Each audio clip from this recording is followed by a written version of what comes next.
In fact, all 13 huts in the village have a small piece of plywood on the wall, scrawled with some snippet of her writing. She even has the orphans composing verse. She says she hopes to publish them all under the title Allie Kyle's Deeply Philosophical Jungle Poetry for Kids. I can't wait. Well, now that I've been exposed as a plagiarizer, you'll understand if I retreat to my former profession in order to make my point. And here is my point. No matter what you do with a stock, there is always someone on the other side of the trade. Buying when you're selling, selling when you're buying. Same goes for traveling. Someone is always going your opposite direction. They're east to your west. They're zig to your zag. So it was with Neil Rucker, the guy who helped me translate my plagiarism during first semester. Spiritually, Neil and I were brothers.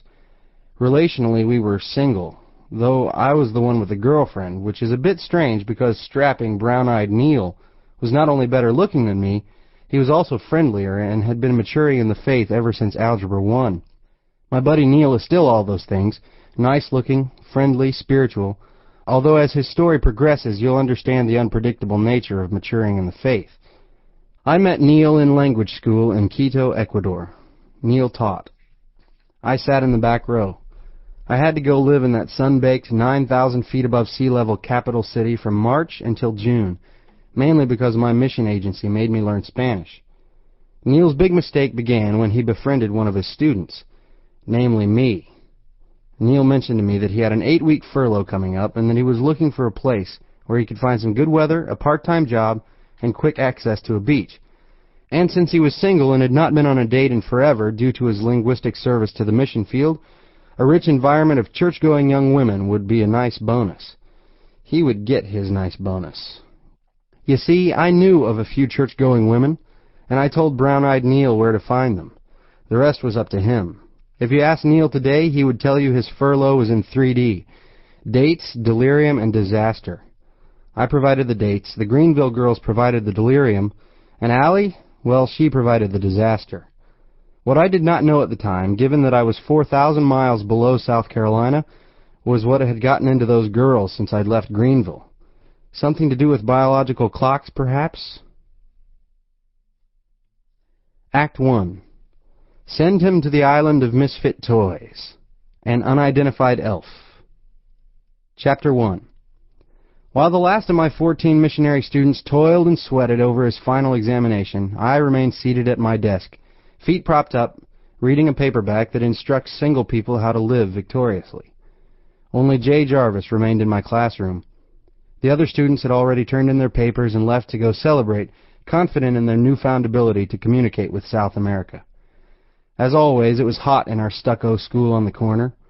Outside I could hear street vendors barking the price of oranges and bananas, hustling their fruit between bleached white buildings, their shouts perfectly timed between the impatient blare of car horns. It was not the ideal environment in which to take an exam, but our language school was of the non-profit variety.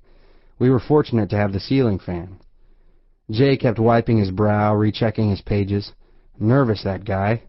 I'd glance up every few minutes, silently cheer him on, and continue reading my book. The word purity kept sparking on the page as if it wanted to burn itself into my conscience, refuel and flourish.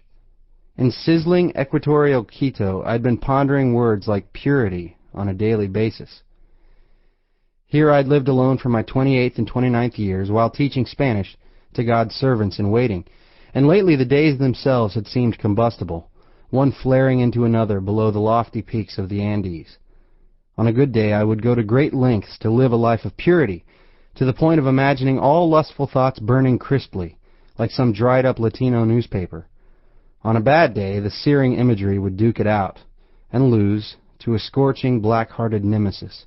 And even though I knew that all around me, in some hidden ember of circumstance, calling me back, was a raging white fire. Singleness can be a wonderful furnace. But enough flammable illusion. I just wanted the slowpoke to finish his test. Now that my teaching assignment was nearly over and summer furlough was coaxing me toward leisure, I wanted to get out of Quito and get back to the States. Fast. Let there be a beach, I wished. Let there be girls, I prayed. I had not been out on a date in 7 months, 1 week, and a day.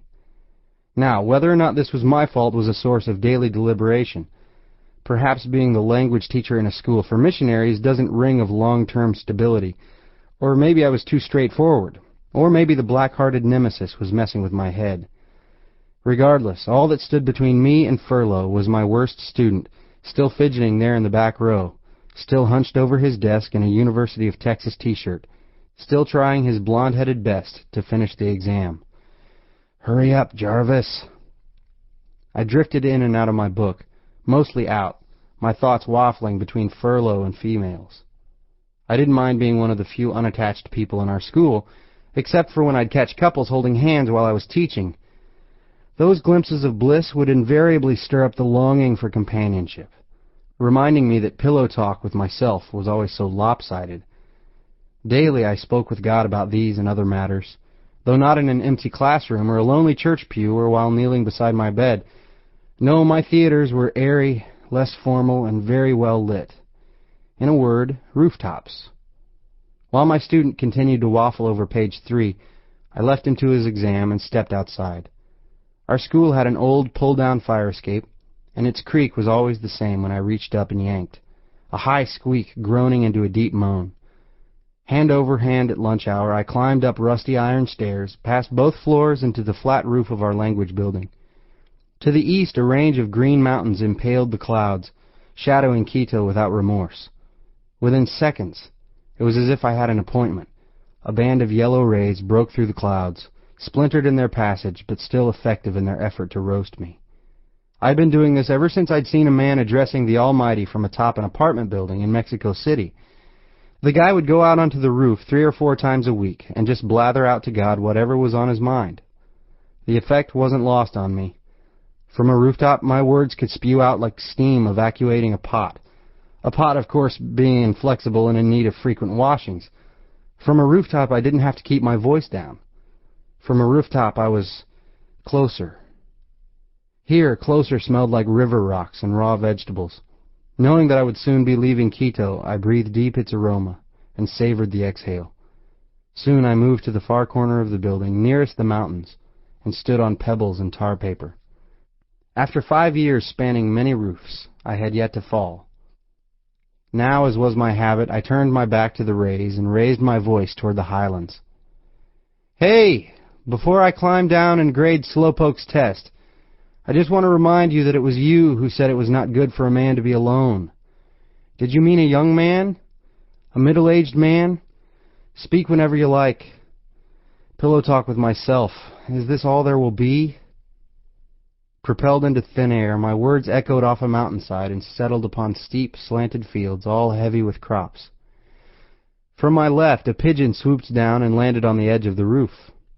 With 2 cocks of its head, it sized me up before plunging toward the street, leaving behind a single gray feather that teetered at roof's edge until the air currents yanked it down. Birds were fleeting amigos during my rooftop soliloquies. Perhaps that feather, like a handshake with a former flame, was my consolation prize.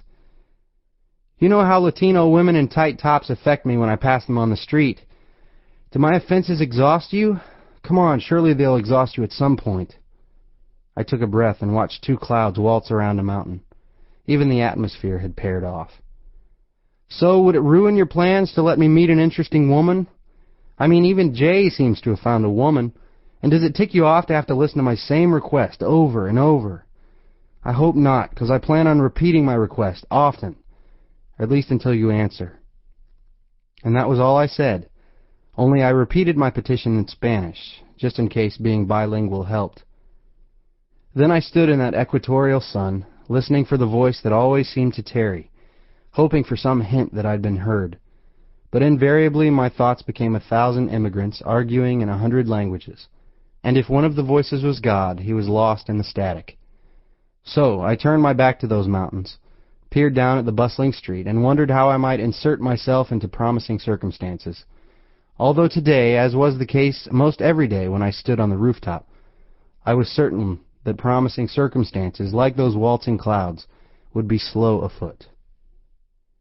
My last student was still nose to test when I returned to my desk and began scribbling the names of possible destinations for furlough. A married couple had asked me to hang with them in Quito, but I had 8 weeks off and was in the mood to explore. My main problem with leaving Ecuador and going home was that I had no actual home.